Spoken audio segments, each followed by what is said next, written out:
ایران کے بارے میں نبی کریم صلی اللہ علیہ وسلم کی دو حیران کن پیشگوئیاں جو پوری ہو چکی ہیں۔ کیا آپ جانتے ہیں کہ رسول اللہ صلی اللہ علیہ وسلم نے آج سے 1400 سال پہلے ایران یعنی فارس کے بارے میں دو ایسی پیشگوئیاں فرمائی جو بعد میں پوری دنیا کے سامنے حقیقت بن گئی۔ ایران کے بارے میں یعنی فارس کے بارے میں آپ صلی اللہ علیہ وسلم سے بہت ساری پیشن گوئیاں ثابت ہیں، لیکن یہ دو پیش گوئیاں ایسی ہیں جو مستند احادیث سے ثابت ہیں اور تاریخ کے حوالہ جات سے بھی ثابت ہیں۔ یہ پیش گوئیاں ایسی ہیں کہ جو دنیا کے سامنے حقیقت بن کر سامنے آ گئی۔ آج ہم انہی دو تاریخی اور مستند پیش گوئیوں کا ذکر کریں گے جن کی سچائی نے اسلام کے سچے ہونے پر ایک اور مہر ثبت کر دیا۔ چلیے شروع کرتے ہیں۔ رسول اللہ صلی اللہ علیہ وسلم نے ارشاد فرمایا، ایک حدیث کا مفہوم ہے جس میں آپ صلی اللہ علیہ وسلم نے فرمایا، جب کسریٰ ہلاک ہو جائے گا تو اس کے بعد کوئی کسریٰ نہ ہوگا۔ یہ بخاری شریف کی حدیث ہے۔ کسریٰ فارس کے بادشاہ کا لقب تھا۔ جب رسول اللہ صلی اللہ علیہ وسلم نے کسریٰ کو اسلام کی دعوت دی اور اس کی طرف خط بھیجا، اس نے خط حاصل کرتے ہی، خط کو وصول کرتے ہی خط کو پھاڑ دیا، خط کو چاک کر دیا۔ اس وقت آپ صلی اللہ علیہ وسلم نے فرمایا، جب کسریٰ ہلاک ہو جائے گا تو اس کے بعد کوئی کسریٰ نہ ہوگا۔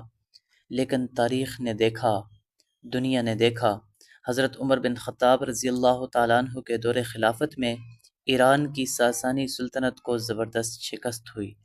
آخری بادشاہ یزدگرد سوم باختہ ہوا اور 31 ہجری میں مارا گیا۔ اس کے بعد کبھی کوئی کسریٰ دوبارہ حکومت میں نہ آ سکا۔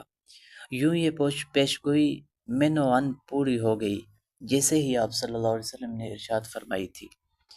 دوسری پیشگوئی اہل فارس کا علم حاصل کرنا، یعنی آپ صلی اللہ علیہ وسلم نے دوسری پیشگوئی یہ فرمائی کہ اہل فارس کا علم حاصل کرنا۔ آپ صلی اللہ علیہ وسلم نے فرمایا، اگر علم ثریا ستارے کے پاس بھی ہو تو اہل فارس میں سے کچھ لوگ اسے حاصل کر لیں گے، یعنی وہ علم حاصل کرنے میں اتنے آگے بڑھ جائیں گے۔ اور یہ حدیث صحیح مسلم اور ترمذی شریف کی حدیث ہے۔ یہ بھی سچ ہو کر دنیا کے سامنے من و عن آ گیا۔ اسلامی تاریخ میں ایرانی علماء نے علم دین کی خدمت میں عظیم مقام حاصل کیا۔ ایران سے مراد فارس کے علماء نے چند عظیم نام دیکھیں کہ جنہوں نے علم کے لیے اپنے آپ کو کھپا دیا، اپنے آپ کو پیش کر دیا۔ امام بخاری رحمہ اللہ حدیث کی سب سے معتبر کتاب صحیح بخاری کے مؤلف ہیں۔ امام مسلم رحمہ اللہ صحیح مسلم کے مؤلف ہیں۔ امام ترمذی، نسائی، ابن ماجہ سب کا تعلق فارس سے تھا، یعنی ایران سے تھا۔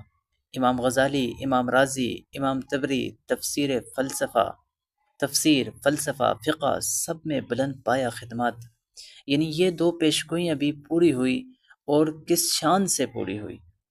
رسول اللہ صلی اللہ علیہ وسلم کی ہر بات سچ ثابت ہوئی اور یہ پیشگوئیاں اس کی زندہ مثالیں ہیں۔ ہمیں چاہیے کہ ان واقعات سے سبق حاصل کریں، ایمان کو مضبوط کریں اور علم کے میدان میں اہل فارس کی طرح آگے بڑھیں۔